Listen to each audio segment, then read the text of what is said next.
Olá, seja muito bem-vindo a mais um podcast Empreendedor Estoico, um podcast que a gente ensina a ter equilíbrio emocional e saúde mental em momentos de crise, para que você aprenda a superar as dificuldades, os desafios da sua empresa, da sua vida. E eu trago sempre aqui empreendedores, empresários, líderes executivos, muito inspiradores, que nos ensinam que a gente acha muitas vezes que no nosso caminho está muito difícil, que a coisa é muito complexa, mas sempre vão existir desafios e a gente só consegue crescer e evoluir superando eles. Então esse podcast é muito mais sobre os desafios que a gente supera e as dores, para que você possa se inspirar e melhorar. E hoje eu tenho o Fernando de Oliveira aqui, da Intelinet, um dos grandes nomes da telecomunicação, passou por um histórico fantástico, hoje está ativo na frente de inteligência artificial para empresas, dentro do agro, dentro da saúde, dentro da educação. Ontem a gente teve até um outro entrevistado aqui, o Karamashi, também da área de inteligência artificial, que é uma das grandes ondas, né, do mundo hoje. Então, se você quer aprender um pouco sobre como trazer essas aplicações para o mundo da comunicação, para a sua empresa, e como que a gente envelopa tudo isso com saúde mental para você conseguir performar, é aqui que você vai ver hoje. Então, Fernando, seja muito bem-vindo, meu querido. Prazer tê-lo aqui, compartilhar um pouco da sua história com a gente. A bola está contigo. Conta um pouco como que você chegou nessa telecomunicação e tudo que você tem feito. Claro. Bom, primeiro, um grande prazer estar aqui com você, Léo, participando desse podcast que traz informações tão relevantes, tão importantes, para que a gente justamente possa superar esses desafios. Então, é de fato um grande prazer estar aqui com você hoje e comentando um pouquinho dessa jornada, dessa história de lá até aqui. Muito bom. Conta pra gente, hoje com a parte da inteligência artificial, né? Ontem tivemos um bate-papo muito bom com o Alexandre Karamashi, que ele é um dos cofundadores do AI Brasil. E a gente trouxe um dos temas que tem pegado muito, né? A inteligência artificial, de um lado, está vindo forte aí, está todo mundo com medo, né? Eu digo que a primeira coisa que as pessoas têm é se lembrar de Blade Runner, lembrar de Matrix, lembrar do Exterminador do Futuro, né? Inteligência artificial tomando nossas posições, nos escravizando, né? E você que é dessa área de telecomunicação, como que você enxerga isso? Como que você está enxergando essa mudança nesse meio que você está atuando hoje?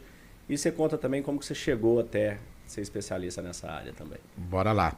Bom, primeiro falar sobre a inteligência artificial. É algo que eu também venho estudando.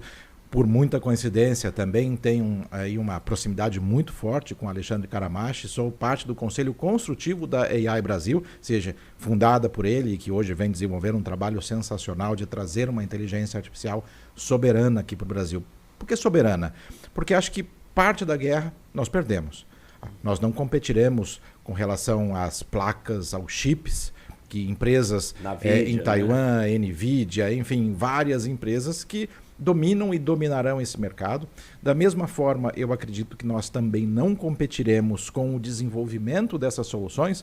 Apesar de termos aqui algumas iniciativas bastante interessantes, é muito difícil competir com o volume financeiro das Big Techs que praticamente dominam esse mercado.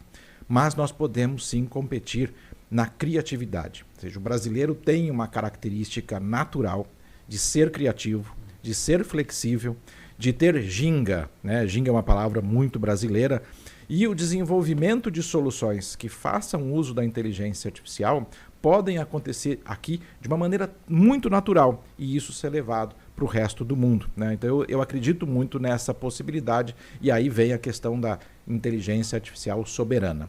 Mas, primeiro, vale dizer que a inteligência artificial não é nova. O termo foi cunhado em 1956. Alan Turing. Exatamente. Alan Turing começou, né, com o teste de Turing, que até hoje é utilizado para você validar se aquilo pode ser considerado ou não uma inteligência artificial, né? Depois a gente pode até entrar em detalhe em como funciona esse teste, mas óbvio que ele não é o mais completo, mas ainda hoje ele pode ser utilizado. De forma simplista? De forma simplista você ter 3 entidades. 2 humanos e uma máquina. Um desses humanos é um entrevistador e ele faz perguntas para as 2 outras entidades, a máquina e o outro humano. Se esse entrevistador não consegue identificar quem é a máquina, isso significa que existe ali uma inteligência artificial. Olha, que legal. Só que acontece, normalmente a máquina é treinada para uma atividade específica. Então, quando você sai daquilo, você acaba não tendo as respostas. a tal da inteligência artificial generativa é que fez tudo mudar, e esse hype, essa onda de inteligência artificial que a gente vê agora, aliás, desde o final de 2022, é justamente porque com a disponibilização da IA generativa, e não com a sua criação, porque ela já existia, a questão é que a junção de conectividade com processamento, com armazenamento, ou seja, a gente desenvolvendo esses 3 pilares, permitiu que a IA generativa se viabilizasse para a utilização. E literalmente está na mão de todo mundo. Nós usamos hoje o ChatGPT ou as outras ferramentas, porque a gente tem que lembrar que o ChatGPT não é a única ferramenta. A gente já tinha Alexa, né? Alexa, o Siri.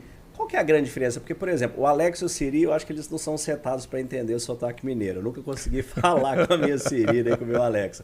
O que muda tanto dessas duas para um GPT, por exemplo? É justamente essa diferença do treinamento, né? Enquanto Siri e Alexa são baseados em reconhecimento de voz, mas são treinados para desenvolver funções específicas, você já deve ter visto ou configurado, ou talvez não, configurado habilidades na Alexa. Eu desisti, eu nem uso essas coisas. Então você configura eu fico o dia inteiro com o GPT, essas habilidades. Eu não consegui. Eu falei, finalmente uma que me entende. Exatamente, porque ela foi treinada, o Alexa, né, ou a Siri, enfim, elas foram treinadas, essas ferramentas, para o uso naquela função específica. A grande diferença da IA generativa é que ela é de propósito geral. Então ela traz 2 principais pontos que devem ser considerados. Primeiro, o processamento de linguagem natural, o tal do NLP, Natural Language Processing. Ou seja, nós conversamos com a máquina de maneira totalmente natural. O outro é a característica do treinamento.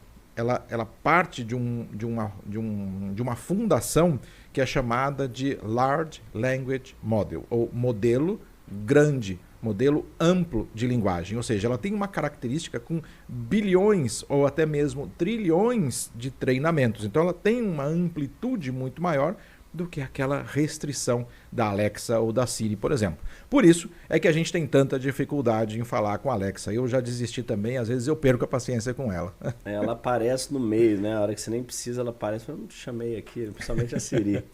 Mas muito bom. E conta, como é que foi sua carreira que você culminou aí conhecendo tanto de tecnologia, de telecomunicação? Como é que foi essa sua trajetória? Legal, vamos lá. Faz tempo já, vamos tentar recordar disso tudo. Mas eu fiz engenharia de computação, né, na Escola Politécnica da USP, aqui em São Paulo. Eu fiz em São Carlos, UFSCar. Que bacana, bacana, né? Computação. E eu sempre gostei muito, desde moleque, né? Você se formou em que ano? 94. Você se formou em 94? 94. Quantos anos você tem? Você tá jovem, 52. Mas achei que você era da minha idade. Eu falei, você deve ser de 77, igual eu. Tá eu nasci em 71, né? Ou seja, da safra de 71. Mas, desde então, ou seja, eu sempre gostei muito da área de tecnologia, de computação, mesmo antes da faculdade já desenvolvia softwares para lojistas, esse tipo de empreendedor, e acabei fazendo esse curso, mas logo entrei na área mais de gestão, né? Ou seja, então trabalhei muito numa área de desenvolvimento de software num banco, e logo depois desse banco acabei indo direto para a gestão numa pequena empresa de telecomunicações, que naquela época, quando a gente nem falava de internet ainda, implementou um link de internet aqui em São Paulo e começou a trabalhar com URAS, Unidade de Resposta Audível, que são aqueles atendimentos automatizados, que na época só bancos utilizavam, e a gente acabava provendo aquilo como um serviço. A gente nem tinha esse termo ainda, mas era uma plataforma as a service, e que me levou para trabalhar muito com o segmento de educação. Então, na época, os vestibulares, para você ter acesso às respostas, ao gabarito, à classificação do vestibular, você tinha que comprar um jornal, né? Ou seja, e a gente acabava por disponibilizar isso via telefone, em números 0800 ou 0900, que eram aqueles números pagos. Legal, e as pessoas tinham acesso. Antes de você estar na inteligência artificial, porque o URA, para o usuário, esse dia eu estava até olhando para o Calma da Mente aqui, né, para trazer. Para o usuário, uma URA muito bem definida, ele não sabe se ela é URA ou se é AI, né? Porque, na verdade, a URA você tem 10 caminhos ali, ele vai bifurcando as perguntas e vai trazendo. A grande diferença do AI é que você pode entrar numa URA da Telecom e perguntar como é que está o tempo hoje, né? Ele não precisa estar configurado, ele abre um leque infinito. Ele abre um leque, inclusive com a possibilidade de trazer alucinação, né? Ou seja, então você tem que cuidar bem. Mas a analogia é essa mesmo, ou seja, a URA é uma automação de uma atividade que agora com a inteligência artificial acaba se ampliando muito. Mas isso me levou para o segmento de educação, como eu estava comentando. E do segmento de educação, isso lá em 97, a gente fez a implementação de um sistema de ensino à distância via satélite.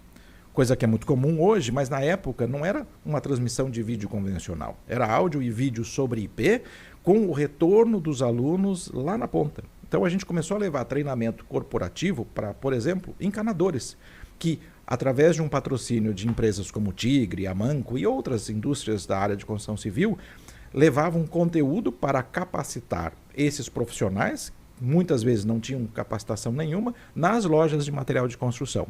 Isso acabou me levando para o segmento de broadcast, televisão, rádio, que foi onde eu permaneci grande parte da minha carreira. Ou seja, então, depois dessa experiência de ensino à distância, acabei por entrar no segmento de rádio e televisão. Então, trabalhei muito com emissoras de televisão, com operadores de TV por assinatura e, em razão dessa experiência, dessa caminhada, acabei indo parar nos Emirados Árabes. Ou seja, para um projeto de combate à pirataria, que era muito grande na região na época e que trazia muitos danos aos operadores de TV por assinatura, acabei indo para lá. O projeto não deu muito certo, porque... Qual o lugar dos Emirados? Bom, na verdade, a base era Dubai, mas os operadores estavam em toda a área do Oriente Médio. Então, ou seja... Tem muita pirataria. E é uma pirataria interessante porque ela foi oriunda do próprio desenvolvimento tecnológico. Ou seja, com a chegada da internet banda larga, com a chegada de ambientes cliente-servidor, os sistemas de criptografia acabaram por apresentar uma vulnerabilidade que não foi prevista. Era digital, não era nem igual os gatos aqui nas comunidades. Era digital, mas era o antigo chamado GatoNet. Na verdade era o seguinte, você pega a chave da criptografia num ambiente real, válido, e você distribui essa chave via rede. Então isso só foi possível porque passamos a ter internet ou acesso a ela de forma integral. Porque enquanto a gente tinha dial-up, nossa, lembrar de dial-up aqui é complicado, né? Então você tinha que manter a linha telefônica ocupada. Então isso não viabilizava esse tipo de pirataria. Com a chegada da banda larga, isso então abriu uma porta para a pirataria e a distribuição das chaves nesse ambiente cliente-servidor. Ou seja, você tem a chave sendo capturada num determinado momento e distribuída para vários usuários. Você se lembra do Napster? Sim. Né? Era mais ou menos o mesmo conceito, você distribuía aquele conteúdo de música, nesse caso, via uma rede. É um peer-to-peer. Um peer-to-peer. Na verdade, o Naspers não era peer-to-peer, né? O Nicholas Emerson, fundador do Skype, ele foi meu investidor no BB Store. Que legal. E ele, antes de criar o Skype, ele tinha criado aquele, depois do Napster, ele tinha criado um outro ali, que me fugiu o nome agora. E ele teve muito problema jurídico, né? E foi perseguido pelas indústrias, foi naquela mesma época, tiveram alguns ali, né? E ele, com esses problemas todos, ele teve que se defender legalmente nos Estados Unidos, na Inglaterra, em alguns outros países. E começou a gastar muito dinheiro com telefonia. Aí ele foi lá e criou o Skype. Aí vendeu o Skype por 4 bi para o eBay, comprou de volta por 800 milhões, vendeu por 8 bi para a Microsoft. Excelente negociador, né? Você vê quando o cara é gênio, né? É outra história. Ele criou o Skype para diminuir a conta telefônica dele. Mas só fazendo um parênteses aqui, porque a hora que você falou como é que a tecnologia ela vem chegando, né? Alguém enxerga, de repente você fala, eu tenho um IP aqui, com esse IP eu posso transmitir vídeo, posso transmitir áudio, posso transmitir tudo que eu quiser. Aí você cria um ambiente, tem aquilo, né? E a gente cria um ambiente hoje onde os dados estão aí disponíveis infinito. A gente, com o maior prazer, passa os nossos dados pessoais, nossas fotos, imagens, vídeos, áudios, tudo. Essa massa de dados gigantesca é a base, né, do que é a inteligência artificial hoje, de onde que ela opera. Né? Exatamente, ela precisa dos dados. Mas, enfim, voltando aos Emirados Árabes, fui para esse projeto não deu certo porque ele dependia de uma sincronicidade entre todos os operadores, todos eles tinham que trabalhar em conjunto de forma colaborativa e aí apareceu o primeiro desafio, isso não aconteceu e o projeto deu com os burros na água, como chamamos. Então, depois de 8 meses de ter levado família, cachorro, papagaio, todo mundo, tartaruga, a empresa que eu trabalhava, uma multinacional holandesa, né, a Irteto, que inclusive faz parte do grupo Naspers, que você acabou citando aqui, que na época comprou, abriu aqui, né, e fez uma negociação tremenda, comprou por tanto, vendeu por tanto, foi embora para a África do Sul com muito dinheiro no bolso. Mas enfim, essa comprou empresa Buscapé também. Comprou Buscapé, exato, ou seja, foi na época com Anderson Tees, né? Anderson Tees, sim. Eu trabalhei com ele lá seja nesse. Você trabalhou? Eu recebi um term sheet deles na época para investimento na BB Store. Foi ali 2014, era o Dan Fatio que estava à frente ali naquela época, para gente entrar. Aí acabou que por N fatores aí não viabilizou, mas quase tivemos sócio. Eu tenho uma história interessante com o Anderson que eu acho que vale a pena a gente comentar aqui, porque mostra como os caminhos podem ser distintos, né? Mas isso foi inclusive antes dessa ida para Dubai, né? Bom, enfim, não deu certo o projeto, né? Ou seja, depois de 8 meses a empresa falou, poxa, melhor então você voltar para o Brasil, mas poxa, fazia 8 meses que eu estava lá, tinha movimentado todos os passos, todos os pontos para ir para lá, falei, bom, chegou a hora de empreender. E acabei abrindo uma empresa nos Emirados Árabes, uma integradora de soluções para o mercado de TV e TV por assinatura, porque eu notei que existia uma demanda e uma ausência de especialidade ali na região, e eu vi ali como uma grande oportunidade. O que eu não previ é que Dubai, ou a região do Oriente Médio, ela é geograficamente bem localizada. Ela consegue conectar o Oriente ao Ocidente. Então, depois de 11 anos trabalhando em todo o mercado da América Latina, do México até o Ushuaia, obviamente que eu tinha um relacionamento bem, seja, amplo ali. E ter uma empresa em Dubai próxima da Ásia, onde a maior parte dos fornecedores de equipamentos estão, permitiu com que o negócio na América Latina crescesse. Ou seja, a União, estando numa posição geográfica que no mesmo dia, e aí você tira o problema da globalização, que é o fuso horário, você conseguiu unir os dois lados, fez com que eu conseguisse aproveitar do relacionamento na América Latina para integrar soluções e comercializar soluções para, de novo, TV e TV por assinatura, esse ambiente no qual eu estava envolvido. Isso foi muito bem. Muito bem, mas ou seja, 80% do mercado que eu trabalhava ainda era o Brasil, porque ele realmente tem a predominância nesse mercado aqui na América Latina, até porque a televisão no Brasil ela é muito forte, ela é um meio de divulgação, de informação, de entretenimento ainda bastante influente, bastante forte, ainda mais naquela época, e eu estou falando isso de 2006 a 2014, que foi quando eu voltei para o Brasil, eu fiquei 10 anos lá. E aí, o que aconteceu? Por volta de 2011, 2012, a crise, uma nova crise aqui no Brasil, fez com que o mercado diminuísse muito.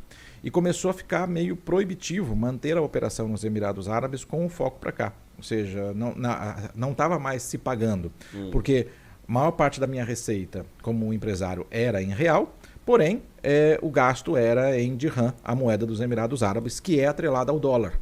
O que significa? Com a desvalorização do real, em relação ao dólar, o custo de vida lá nos Emirados começou a ficar caro em real. E ali eu comecei essa movimentação da volta para o Brasil, que aconteceu em 2015.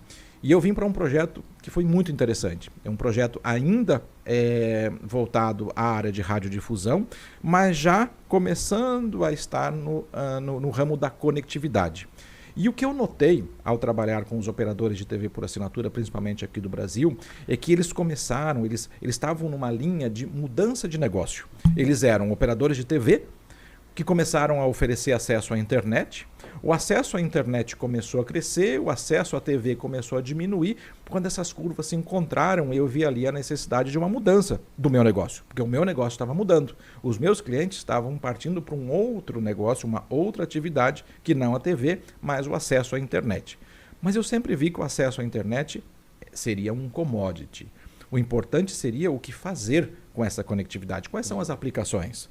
TV, segurança, casa inteligente, casa conectada, enfim. Aí eu comecei a olhar esse outro movimento buscando soluções inovadoras que fizessem uso daquele meio de conectividade. Abrindo um parênteses, o Brasil é um caso único no mercado de banda larga fixa no globo. O Brasil tem mais de 8 mil provedores de internet, quase 2 na média por cidade. Nos demais locais não funciona dessa forma. Não funciona dessa forma. Esse mercado foi criado no Brasil. Ou seja, é um caso único. Né? México tem 100 e poucos operadores, só para você ter uma ideia. E se a gente trazer ou trouxer mais para o lado próximo, foram esses provedores de internet que conseguiram, durante o período de pandemia, manter essa operação. Ou seja, a conectividade, muito importante durante o período que nós ficamos em casa, foi conseguida graças aos pequenos provedores que, numa decisão muito acertada da Anatel, caracterizaram-nos como prestadores de pequeno porte, com alguns benefícios, com algumas facilidades para justamente permitir o seu desenvolvimento, o seu fomento. Então, ou seja, é um caso único. E aí fecha o parênteses. E aí, olhando para esse mercado da conectividade, esse projeto para o qual eu vim ao Brasil, ele foi feito porque a Anatel vendeu uma faixa de frequências para a expansão da banda larga móvel, né, o 4G/LTE, só que para fazer isso tinha que se desligar a televisão analógica. Por quê?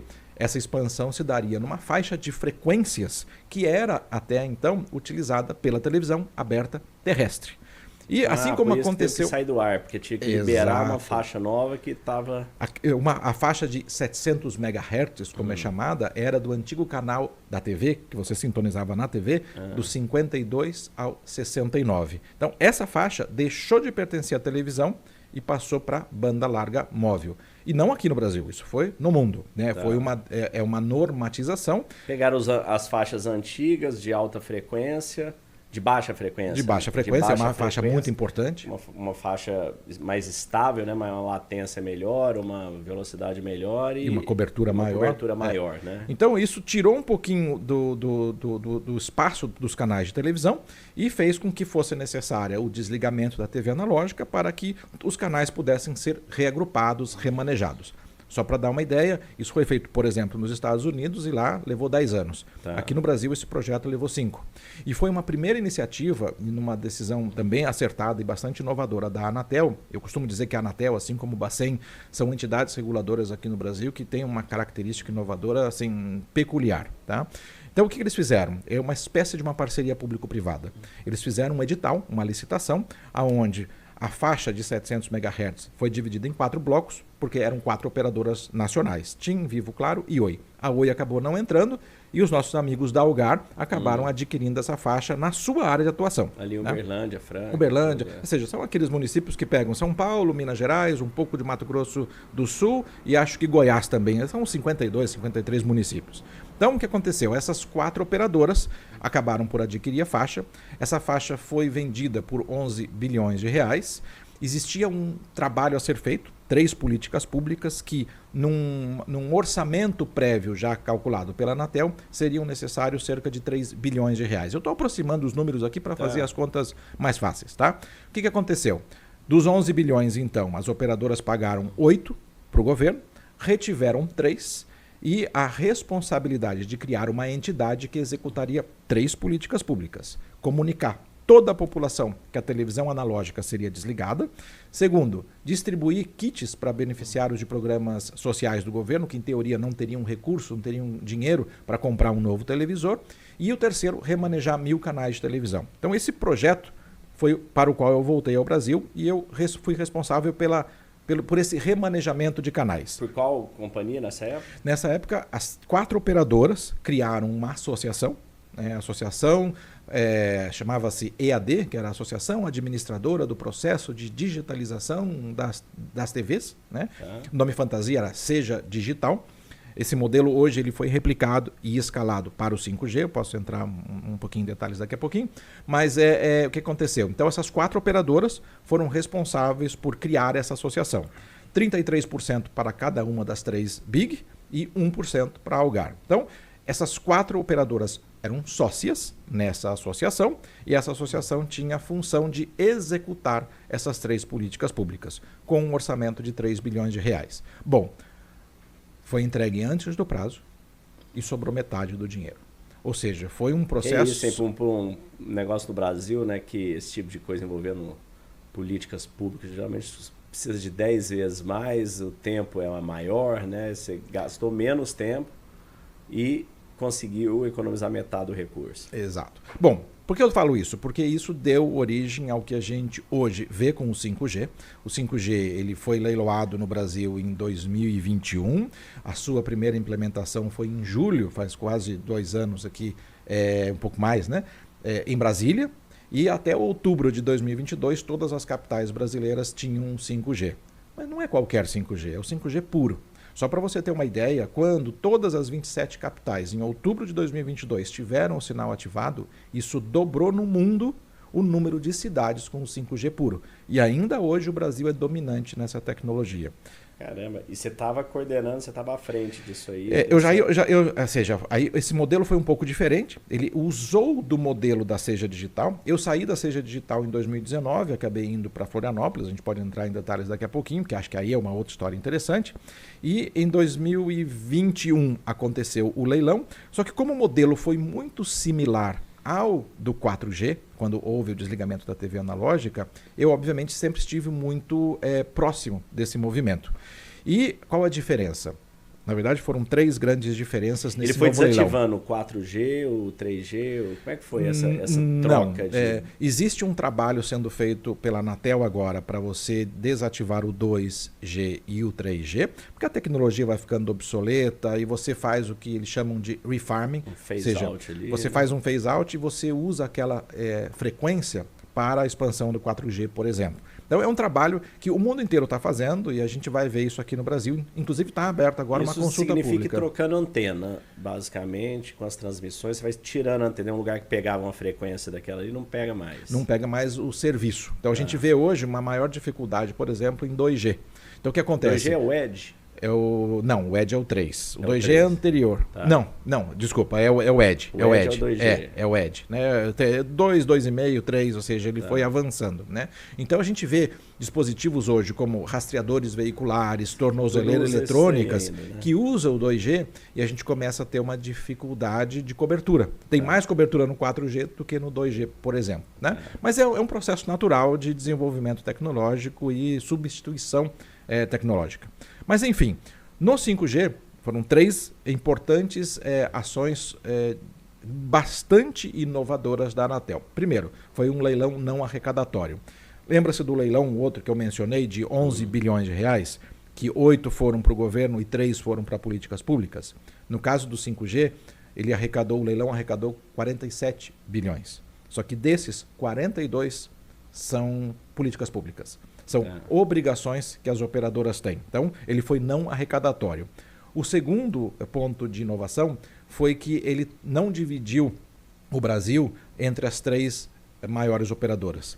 Ele dividiu novamente em 4 blocos, obviamente 3 blocos nacionais, mas o bloco nacional, o 4º bloco nacional, ele foi subdividido em 6 regiões, trazendo a possibilidade de novas operadoras. Então, por exemplo, a Algar é uma nova operadora do 5G, a BrisaNet no Ceará é uma nova operadora responsável pelas áreas do Nordeste e Centro-Oeste, a Liga Telecom pelo Paraná, a Unifique em Santa Catarina e Rio Grande do Sul. E essas empresas têm uma obrigação diferente. Enquanto as obrigações das grandes operadoras estão nas cidades maiores, as operadoras regionais, como são chamadas, têm a obrigação de levar o 5G para municípios abaixo de 30 mil habitantes. Por que isso é interessante? Sabe quando a gente constrói um viaduto em cima de um rio, que ele vem sendo construído dos 2 lados e se encontra no meio? É isso que a gente vai ver com o 5G. Se a entrada errado, não fecha a ponte. Tem que ter um bom trabalho de engenharia.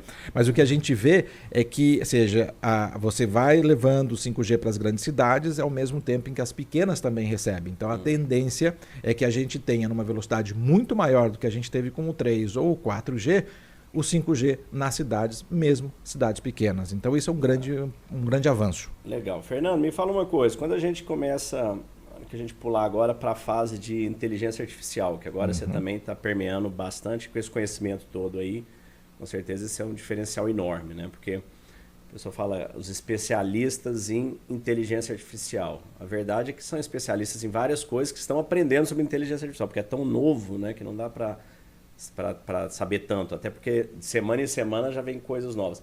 Como que você tem percebido essa evolução da inteligência artificial permeando e como que você avalia isso, o impacto que isso vai ter tanto nos empregos das pessoas quanto na saúde mental das pessoas? O que você tem percebido aí nesse meio? Bora lá.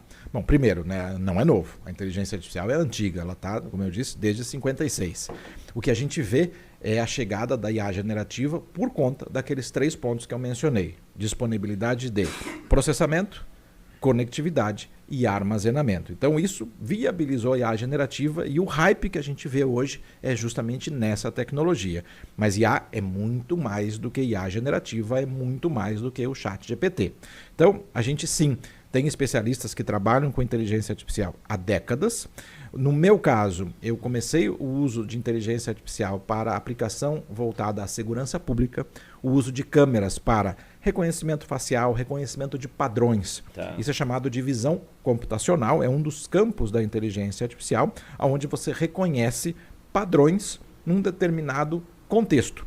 Nesse caso, o contexto é uma imagem, é um vídeo. Tá? Então a gente consegue, através desse reconhecimento de padrões, identificar visualmente uma pessoa, identificar comportamento, identificar a placa de um veículo, algo que é tão comum hoje quando a gente entra num estacionamento. Sim. Então isso vem de décadas de desenvolvimento. Mas chega a IA generativa, em novembro de 2022, ou seja, como uma bomba caindo na cabeça de todo mundo. E aí começa essa corrida maluca. Por quê? Porque a gente vê avanços que são, eu não vou dizer nem diários, eles são horários. Toda semana a gente tem alguma coisa nova.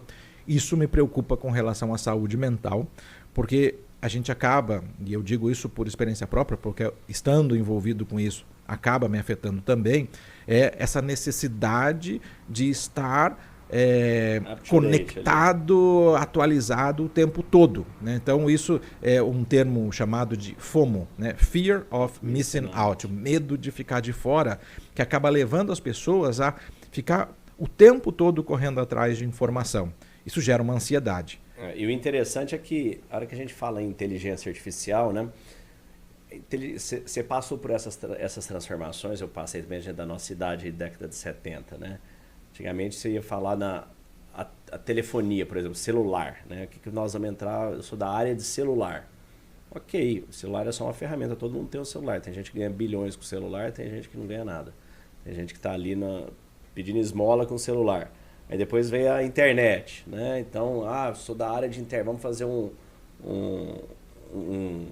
uma feira sobre internet. Internet virou, né? Internet, Wi-Fi, o celular, a inteligência artificial, são simplesmente ferramentas novas que a gente vai tendo.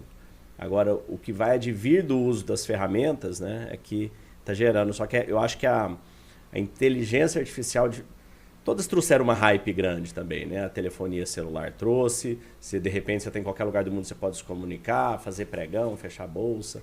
Depois vem a internet, você consegue comprar, vender, fazer toda aquela conexão. Eu vim bem nessa onda aí com a BB Story e tudo.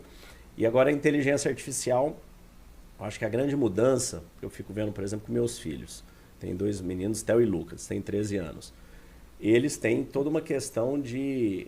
Você tem que conversar com eles. Não dá pra você falar, não vai usar o GPT, eles vão usar. Então, assim, meu filho, antigamente as pessoas tinham... A gente tinha, você lembra, as enciclopédias, né? Todo o conhecimento do mundo estava nessas enciclopédias, Barça. Sim, Barça. Então, você fala, bom, eu não preciso ler porque está lá. Não, você precisa saber, porque você que vai usar isso aí na sua vida. Aí depois veio o Google. Aí, todo o conhecimento do mundo está lá, catalogado. Então, você pode aprender sobre tudo que você quiser gratuitamente. Tem um vídeo ou alguma coisa no YouTube. Tem tudo ali no YouTube, no Google. Ótimo. E agora o AI? Agora o AI ele só te facilitou a vida um pouco mais. Você pode perguntar, vai vir de forma mais objetiva. Porque no final do dia ela pega muito das coisas que estão ali também para trazer essa informação. Mas de qualquer maneira, você precisa saber o que você está falando.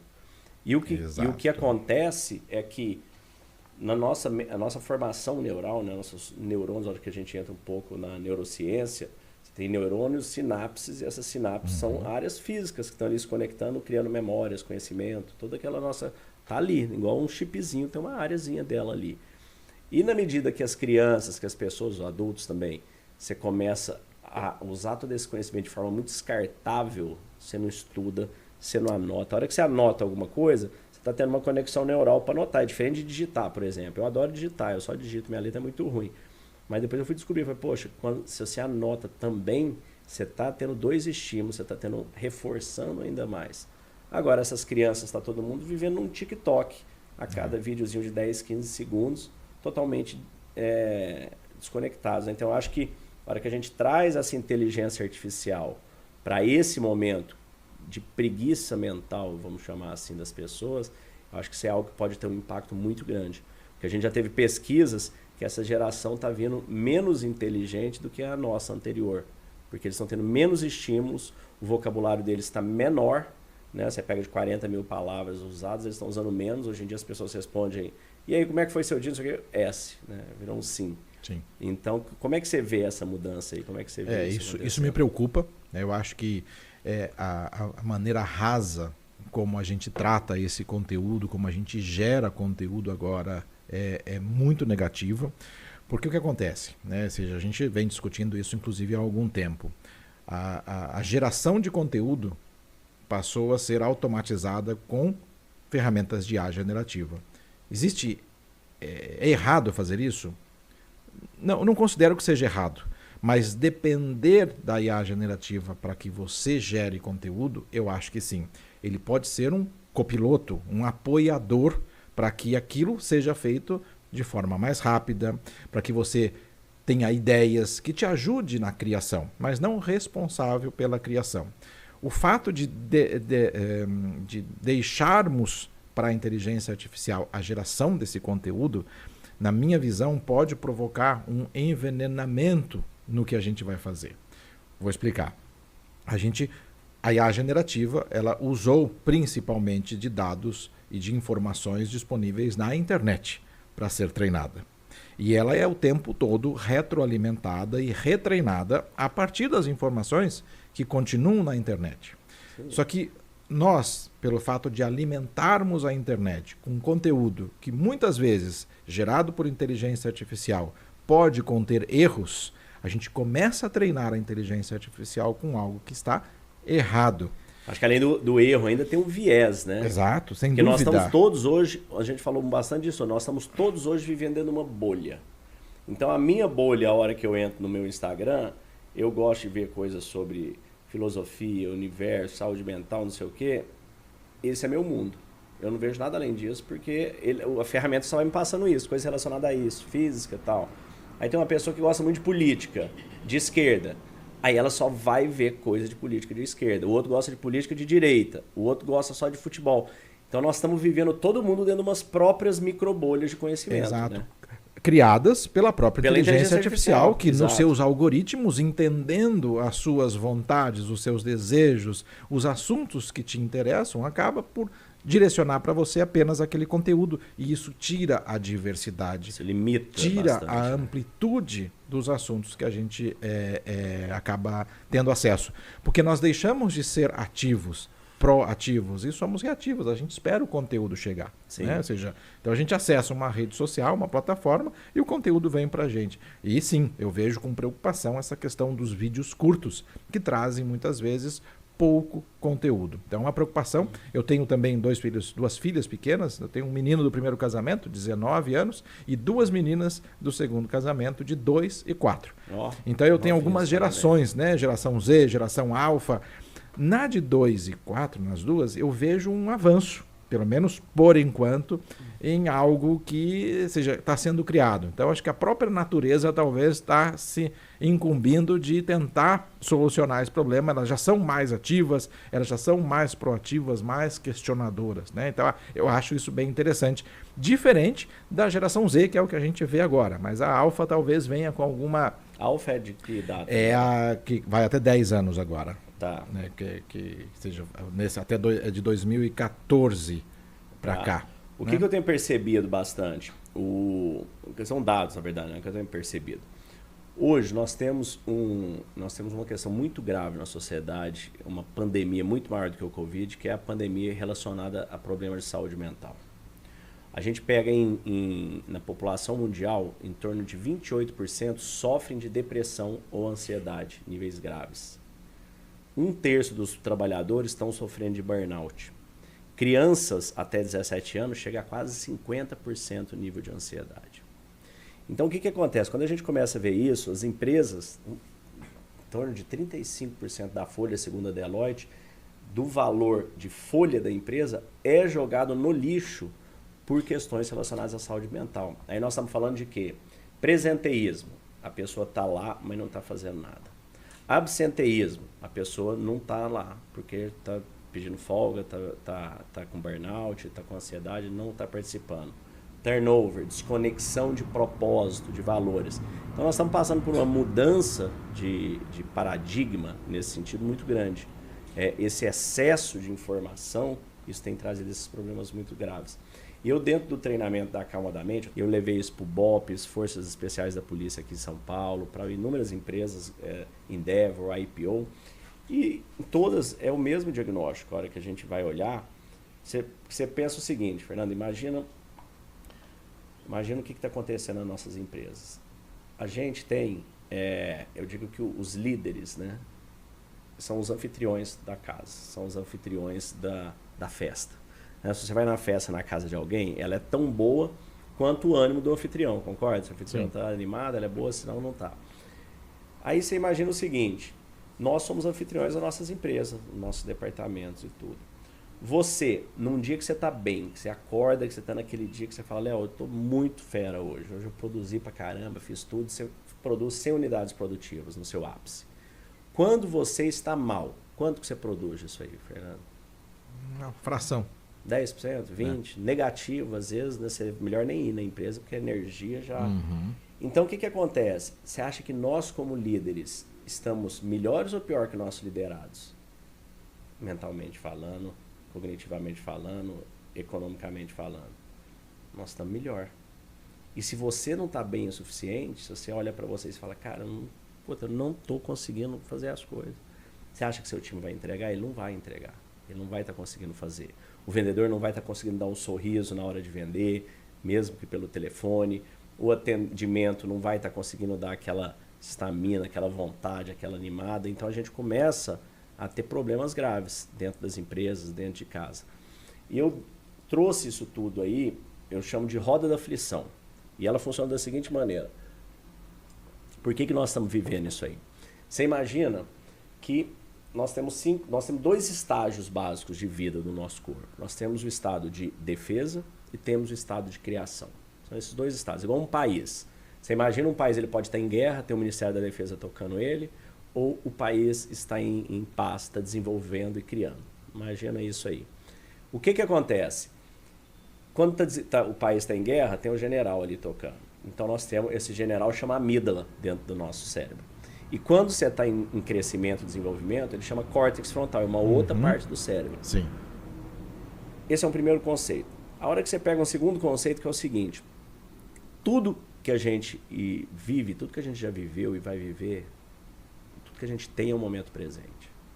Todo o seu passado foi vivido no momento presente, esse instante que nós estamos juntos aqui, é tudo que nós temos. Claro. Daqui a pouco ele vai virar passado, vai virar uma lembrança que vai indo até certo ponto. O seu futuro também são possibilidades, ele não existe. Ele vai ser vivido momento por momento no momento presente. Só que a nossa mente, quando ela sai do momento presente, ela vai para o futuro, a gente chama isso de ansiedade, o que ela faz? Ela começa a escanear tudo que pode dar errado na sua vida. A hora que ela faz isso, ela ativa a amígdala.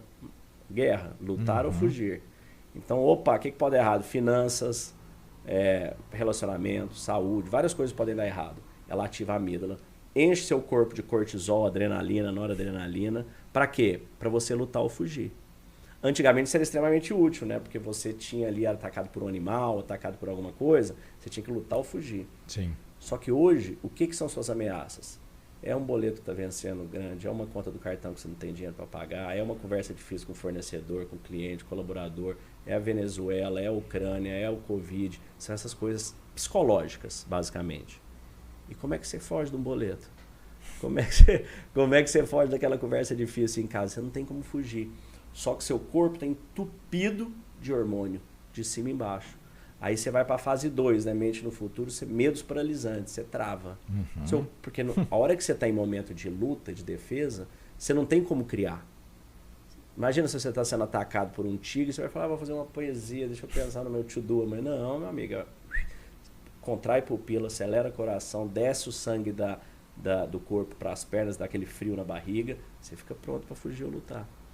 Aí quando você fica muito tempo com esses hormônios no seu corpo, você não consegue produzir, você vai para a fase 3, que é a procrastinação. A procrastinação, o que ela é? Ela é seu corpo inundado de hormônio, em seu corpo em estado de guerra, de luta e fuga, você não consegue produzir. Você senta, olha no computador e fala, cara, puta, não dá. Nossa, não consigo fazer nada, não vem. Aí eu falo, a gente usa o kit letargia. Pode ser droga, bebida, alguma coisa assim, ou pode ser simplesmente que é droga também, entrar no Instagram, TikTok, YouTube, série da Netflix. Você fica ali arrumando alguma coisa para você fugir do presente no momento presente. Sim. Essa é a procrastinação. Interessante. Aí o que começa a acontecer? Quando você faz isso por muito tempo, você está muito tempo ali procrastinando, dias, o que começa a acontecer na sua vida? O óbvio, você tirou energia de tudo, problema no relacionamento, saúde, você não está malhando, problema de financeiro, profissional, tudo vai acontecendo. Aí o que você faz? Então sua mente começou fugindo do presente e do futuro, depois sua mente começou a fugir do presente e do presente, depois ela quer fugir do presente no passado. Melancolia, depressão. Então ela vai e fala, poxa, era mais barato, era mais fácil, isso, aquilo. Cara, tudo igual. E mais difícil. A vida dos nossos pais foram mais difíceis que as nossas, dos nossos avós. Imagina, nossos bisavós, nem conheço o seu, mas provavelmente ele veio imigrado aí de algum país e chegou aqui igual todos os nossos bisavós. Não tinha telefone, não tinha inteligência artificial, não tinha nada. Poucos réis no bolso e apareceram aqui. Então você imagina, nós estamos vivendo essa roda da aflição. E como que a gente sai dela?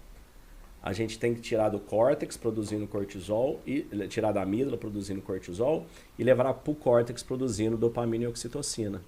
Tem um botão para apertar para fazer isso? Tem. O legal é que tem. É praticamente um botão. Eles trabalham alternados, como se fosse um relé. Você liga um, você desliga o outro. Interessante. A hora que você acelera o carro, você tira o pé para ir no freio, você não vai os dois juntos. E a mente funciona igual. Agora, como que você desliga o botão do cortisol e liga a dopamina? Liga a oxitocina? Tem algumas formas. Exercício físico, por exemplo, é extremamente eficiente. Você vê quando você malha, você faz alguma coisa, aquela energia, você mudou o hormônio. O hormônio é como o seu corpo interpreta a sensação do seu pensamento. Então, se você muda o hormônio, você muda o seu sentimento. Segunda forma, oração, fé, qualquer que seja o nome do seu Deus, pode chamar aí de Deus, Jeová, grande arquiteto, natureza, universo, Adonai, qualquer nome que você quiser dar. Ok, é fé. Isso ali te conecta. Te tira a mente do futuro, da ansiedade, te traz para um presente. Ou reprogramação mental via meditação, que é o que a gente faz na Calma da Mente. Que é te trazer estímulos que vão ativar a sua área do cérebro. Gratidão, humildade, fé, as coisas que eu trago dentro das lentes, né, de cada uma das aulas. Sabedoria, coragem, resiliência e transbordo. Quando a gente começa a experienciar isso no nível interior, no nível de conexão, você começa a mudar a sua produção hormonal. A hora que você começa a mudar a sua produção hormonal, você muda o seu estado de espírito. Aí você consegue focar. Você não quer focar para ter performance? O que é focar? É desligar de todas as outras coisas e focar naquela atividade. Só que, Léo, eu não consigo desligar das outras coisas, eu acho que as outras coisas vão me matar. Então você tem que... Por que você acha que ela vai te matar? Porque você está com o hormônio errado, porque ela não vai te matar. Não vai explodir nada aí. Calma. Acalma que o leão é manso. Que é aquela piada antiga. Senta todo mundo aí. Então calma que ela não vai te matar. Então quando a gente faz esse treinamento, quando a gente leva isso nas empresas, cara, alta performance. Por que você não está tendo alta performance? Porque seu time tá com o corpo cheio de hormônio, tá estourado, tá com medo, tá em pânico. E, né, fazendo... Como é que a gente chega a isso na inteligência artificial? Ela tá sendo uma das grandes causadoras desse mundo. Ela tá sendo uma das coisas que tá trazendo medo. Então, o que a gente tem que fazer? Eu falei isso bastante com o Caramacho ontem. Quando a gente vai olhar a inteligência artificial, a gente tem que começar a olhar para ela com um olhar de criança, de curiosidade, de como que ela vai me ajudar, de como que ela vai me fazer menos, ter mais tempo. E a gente só vai conseguir fazer isso se a gente acalmar a nossa mente. Então a calma da mente é sobre isso. Você trazer o controle das suas emoções. Você entender que você não é os seus pensamentos. Você tem essa percepção que você não é seu pensamento? Não. Olha que interessante. Muito interessante. Isso é um negócio que você muda a vida quando você descobre. Vamos fazer um exercíciozinho. A mente, Seu cérebro é um hardware com software extremamente poderoso, extremamente. E você está cuidando aqui de 47 trilhões de células. Cada inspirada você leva oxigênio, você traz o gás carbônico para essas células. Você produz mais de 10 mil químicos no seu corpo por dia. Você pega uma farmácia, tem 2.500 SK, você produz 10 mil. Você recebe, você quer de tecnologia, 2 milhões de bits de informação por segundo enquanto nós estamos falando. Auditivo, sensitivo, olfativo, tatitivo. Você processa em tempo real e você responde em tempo real. Uhum. Isso é mais do que qualquer computador faz hoje. Sim. Não faz nada próximo disso. Uma mulher grávida está produzindo um bebê, você troca 25 milhões de células por minuto. Então, a hora que a gente começa a entender o poder da nossa mente, ela gera um backlog, um barulho muito grande. Porque ela vem te jogando pensamentos. Só que como é que você vê que os pensamentos não são você? Você começa a entender que você fala, cara, você já teve vergonha de um pensamento seu? Que você fala, nossa, ainda bem que ninguém me viu pensando isso aqui. Vergonha. Você sairia na rua se tivesse um painel de LED com tudo que você está pensando, né? Você fala, não sai não, vou ficar em casa. Então a gente fala, poxa, mas por que o pensamento não está de acordo com o que eu acho, com o que eu acredito? Porque eles vêm vindo. Você é aquela presença, você é aquele observador. Você imagina o céu e as nuvens. O céu é aquela presença, você é o céu, você é aquilo ali. Chama de alma, espírito, luz, o que você quiser. Os pensamentos são nuvens, eles vêm passando. Às vezes é uma nuvenzinha à toa, às vezes é uma CB, né, aquela como os aquela coisa toda, mas todos vêm e vão. E você tem o poder de escolher com qual dessas nuvens você vai engajar, que é esse pensamento. Ó, eu quero pegar esse céu de brigadeiro hoje. Acima de certa altitude, no voo, você não tem nuvem, né? 40 mil pés, você não tem nuvem. Acima de certo nível de consciência, você também não tem pensamento, você tem presença. E a hora que você tem presença, você escolhe a sua ação, você escolhe o seu pensamento. Então, isso que a gente tem levado bastante. Que brilhante. Vejo o seguinte, talvez a gente tenha que pensar como é que a gente transforma, então, a tecnologia, a inteligência artificial, num agente para ajudar na criação de dopaminas. E não ao contrário. Na verdade, o TikTok e o Instagram, eles ficam criando dopamina, né? É um vício de dopamina, só que é uma dopamina levada, adquirida de forma viciante e não legal. Porque os próprios... Tudo que você experiencia, droga, bebida, restaurante, sexo, viagem, tudo isso cria dopamina. Tudo isso cria dopamina, mas quando você obtém a dopamina por meios externos, por meios viciantes, você precisa de cada vez mais, porque a homeostase corporal, ela volta, e você precisa de um negócio mais caro, mais longo, melhor, mais não sei o quê. Então, o segredo é você produzir essa dopamina sem o estímulo externo, só com o estímulo interno. Nós temos um retiro que a gente iniciou, eu e o Fábio Oliveira. Você conhece o Sales Club? Sim. O Sales Club é o Fábio, o Léo e o Thiago Concer. O Fábio ele fez também, logo antes de mim, um retiro chamado de Vipassana. Esse retiro Vipassana foi uma técnica desenvolvida pelo Buda e que você fica lá meditando por 10 dias, das 4 da manhã até 9h30 da noite, em silêncio absoluto. E nesses 10 dias você começa, Fernanda, a chegar... Os primeiros 3 dias você fica só focado no oxigênio entrando e saindo aqui. Aí depois, tudo do seu dia a dia vai sumindo, né? Porque você fica ali o dia inteiro só focado. Aí você começa a ter uma sensibilidade de levar a sua percepção para qualquer lugar do seu corpo. Aí você começa a escanear seu corpo, você sente a célula, você sente o átomo, você sente energia, sem nada, sem nenhum tipo de droga, nada, só ali sentindo, no flow. E você começa a perceber essa conexão. Aí eu digo que o Buda hackeou o sistema humano porque ele descobriu que nós somos seres binários. Igualzinho o computador que você conhece bem, 0 e 1. O que é o 1? É avidez, nível máximo chama amor. O 0, aversão. Então, medo, dor, repugnação ali. Tem vários nomes nessa lista de sentimento de uma ponta a outra. Sim. Mas o que a gente passa nossos dias fazendo é indo atrás de coisas que nos geram avidez, então você quer mais, e correndo daquelas que te geram aversão. Enquanto você faz essa meditação, você está usando o seu corpo como um laboratório para você experienciar não a avidez nem a aversão, mas a impermanência de todas elas. Porque tem uns momentos maravilhosos que você sente aquela coisa fantástica, você fala, cara, que incrível, queria ficar desse jeito para sempre, mas aquilo some. Aí boa parte do tempo você sente muita dor também. dói as costas, dói aqui, coça coisa, só que você não coça, só olha para ela, você só observa. Aí ela vem, aquela dor, puf, ela some. Então você começa a trabalhar a entender essa impermanência. Aí você fala, se tudo é impermanente, se essa coisa vem e vai, aí você começa a entender que aquele carro que você comprou, ele simplesmente gerou dopamina. Aí depois de um tempo ele para de gerar. Você não fala, nossa, que maravilhoso o meu carro que eu comprei ano passado. Aí você quer outro, você quer mais um shot de dopamina. Compra uma bolsa, uma joia, uma viagem, tudo isso.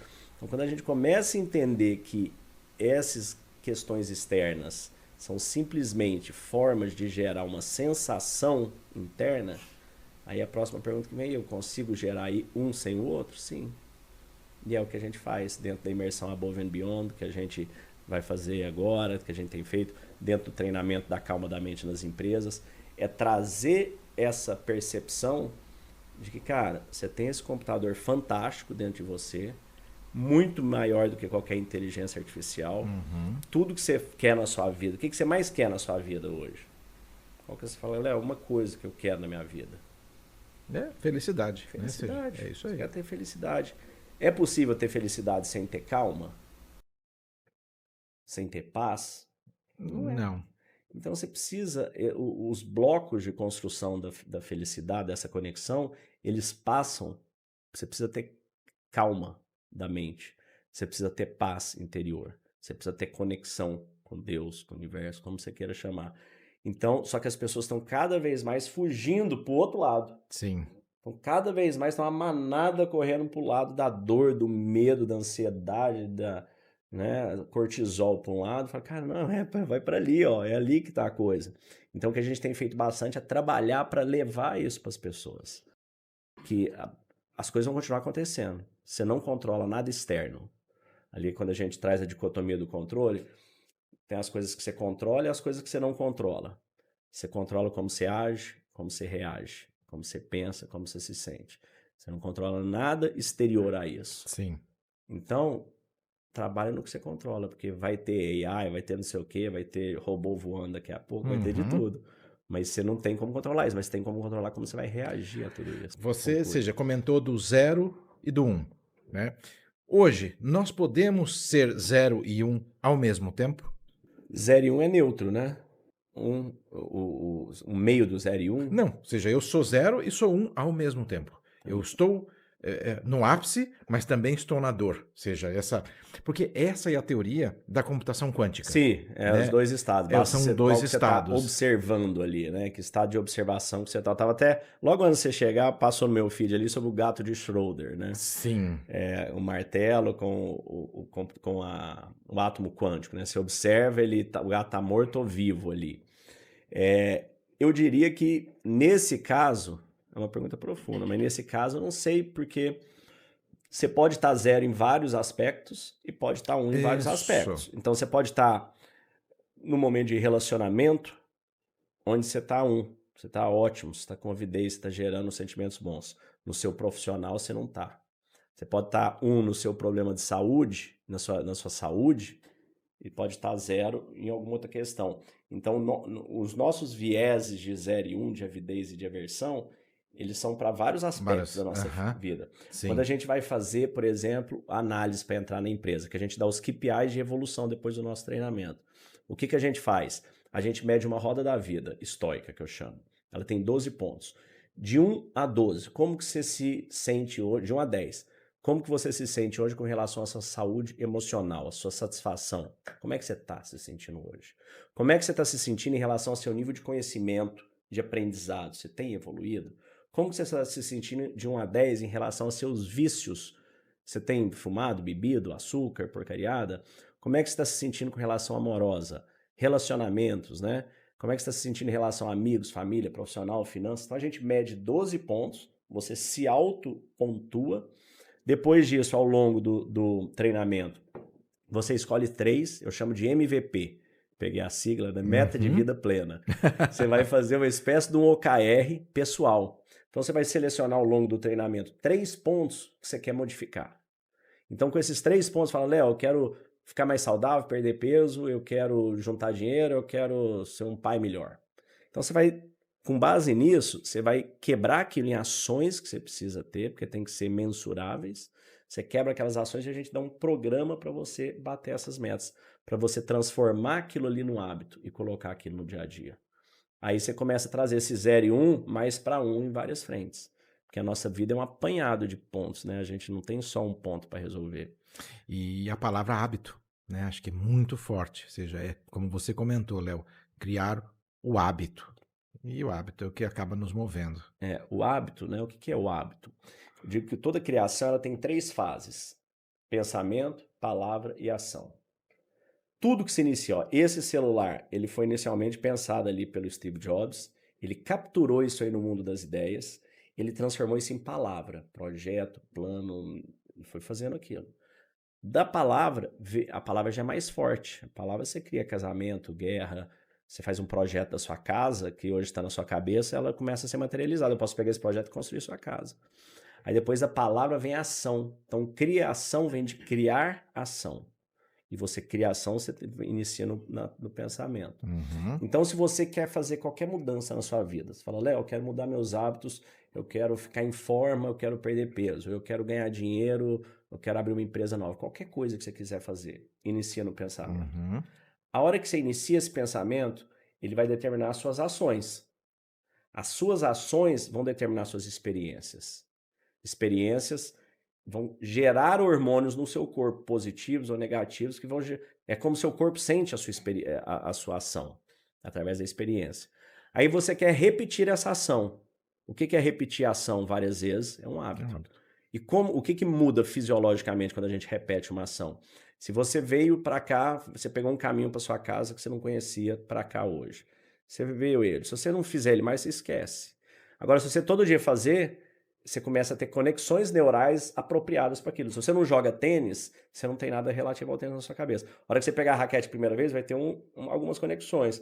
Você pega o Nadal, ele tá super conexões enormes sobre o tênis, porque ele pratica aquilo o dia inteiro. O hábito fortaleceu aquilo neurologicamente falando nele.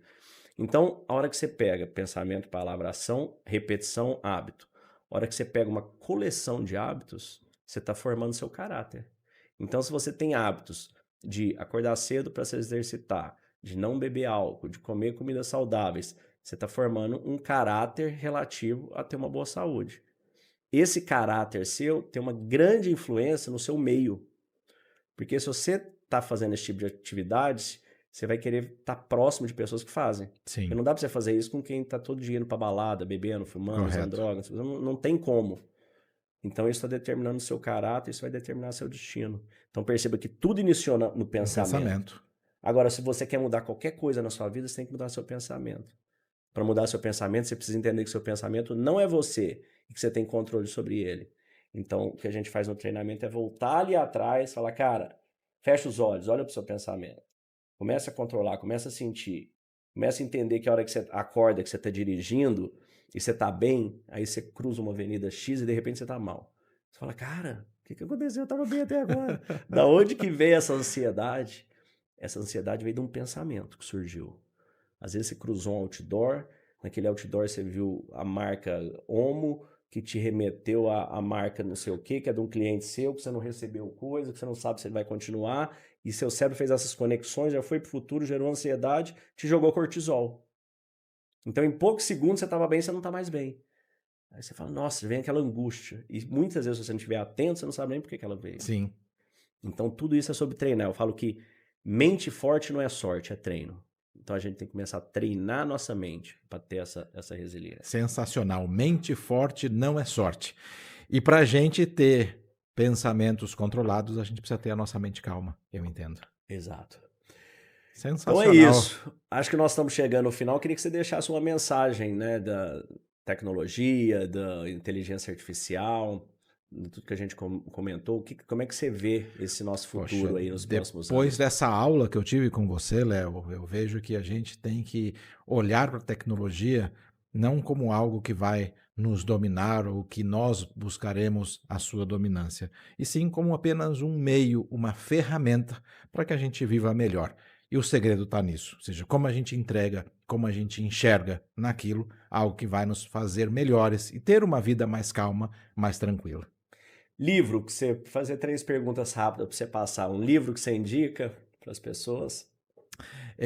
Vou falar de algo agora, atual, né? Eu reli recentemente 100 Dias Entre Céu e Mar, do Amir Klink. Sim. E eu reli porque eu acabei encontrando-me com ele num evento em Florianópolis e eu fiz questão de separar esse livro que eu tinha há muito tempo para pegar uma assinatura, né, um autógrafo dele, vamos dizer assim, nesse livro, porque ele me marcou. Ele foi tão forte, me mostrou como a resiliência, o planejamento, o controle e a calma fizeram com que ele conseguisse atingir aquele objetivo. E por que esse livro me marcou? Porque eu lembro de ter comprado numa sexta-feira, no final da tarde, ido para casa e ter lido esse livro na madrugada inteira. Eu não consegui dormir de tanto que o livro me fez ficar preso. Vou baixar esse Talvez livro hoje. dopamina, né? E eu não consegui dormir. Eu li a madrugada inteira e fiquei muito bem, né? E eu levei esse livro, eu tenho uma foto dele que ele assinou, porque eu ia encontrar com ele e falei, não posso perder a oportunidade. Enfim, esse é um livro que, ou seja, dentre muitos outros, me marcou e eu trago agora recentemente por conta desse episódio. Bacana. Filme ou série que você gosta e que você indica para as pessoas? Um que recentemente também, não é tão recente, eu vi há algum tempo, mas também me marcou bastante, foi Ted Lasso, disponível na Apple TV, que mostra esse ponto também, ou seja, um treinador de futebol americano foi contratado para treinar um time de futebol na Inglaterra, ou seja, esportes completamente diferentes, mas ele transformou aquilo numa jornada, numa transformação e numa entrega que é, assim, inspirador, mostrando como resiliência, principalmente, bom humor, tranquilidade, fazem a gente chegar no resultado que a gente quer. Ted Lasso. Bacana, quero assistir também, eu já vi lá. É bom que você vê que sempre, na hora que a gente vem, né, todos esses exemplos aí, é controlar a mente, ter calma e resiliência, manter a disciplina do processo. Muito sensacional. Bom. Meu querido, muito obrigado. Quero agradecer a todos vocês que estão com a gente até aqui, dizer que a gente tem levado esse treinamento para as empresas, para trazer mais performance, para reduzir, né, os custos relacionados à saúde mental, equilíbrio emocional. Nós temos feito essa imersão Above and Beyond, a próxima é de 12 a 15 de setembro, acontecendo no Eco Resort Cheiro de Mata, aqui próximo de São Paulo, com empresários e empreendedores. Então, se você está buscando ter essa resiliência mental, esse controle, diminuir sua ansiedade, esses 3 dias são fantásticos para que você possa se conectar a pessoas que estão buscando isso, se conectar a você e sair de lá muito mais forte, muito mais determinado, com uma vida vivendo muito mais o seu propósito dentro de você, qualquer que seja a atividade que você está fazendo. Então fica aí o convite. Quero te presentear agora, Fernando, com 365 dias de calma da mente. Eu digo que ele parece um livro, mas na verdade ele é uma série da Netflix com 365 episódios para dentro de você. Então cada episódio aqui tem um QR Code. Eu já fiz mais de 900 episódios do Meditação Estoica. Eu selecionei os 365 por temas semanais: resiliência, disciplina, foco, superação. Então cada semana tem um tema e você vai lendo um por dia, ó, você coloca aqui o dia que você começou, tem uma frase e o QR Code. Então fica aqui para você. Poxa, presente. Muito obrigado, Léo. 365 dias com a calma da mente. Foi sensacional. Que aula hoje, que aprendizado, que maneira da gente começar o dia. Muito obrigado. Fico muito feliz. Olha só, tem uma novidade para você. Esse aqui é o primeiro livro minissérie que tem no Brasil. O que é um livro minissérie? É um livro que ele tem 365 episódios para você assistir em cada QR Code. Esse é meu novo livro, 365 Dias de Calma da Mente, onde a gente faz um mergulho de autoconhecimento para dentro do nosso interior, para dentro da nossa consciência, como que a gente aprende a controlar nossos sentimentos, nossas emoções, nossos pensamentos. E ele é uma coletânea dos meus 800 episódios, eu selecionei aqui 365. Então, para cada dia você vai ter a oportunidade de ler uma reflexão do dia e aqui você vai bater o QR Code e vai escutar todo aquele episódio.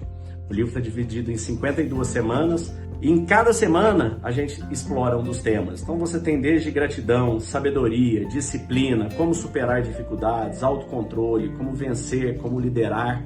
Então tem tudo isso em cada uma das semanas com um QR Code para cada uma delas. Então se você quiser trazer esse conhecimento, essa sabedoria, fazer essa imersão para o lugar mais incrível que existe, que é dentro de você, você pode entrar em leosimãoestoico.com.br, ou onde tem um QR Code, onde tem um link aí, e adquirir o livro para você. Te desejo muita abundância e paz. Fique com Deus.